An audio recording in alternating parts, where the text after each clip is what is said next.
अब ना होई ड्यूटी पानी जीव का बड़ी है परेशानी। रोटिया पोवत पोवत घिसगा हमरो हाथ सजनिया। चलिया वा गुजरात सजनिया ना तोहरे चक्कर मारद गिल हुअत बा भात सजनिया। चलिए तू गुजरात सजनिया ना।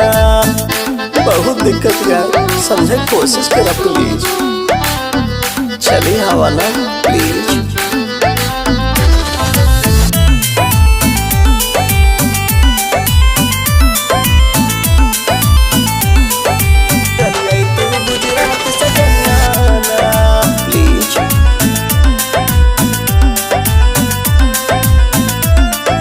भोरे 6 बजे है गोरिया हम तड़के उठ जाई।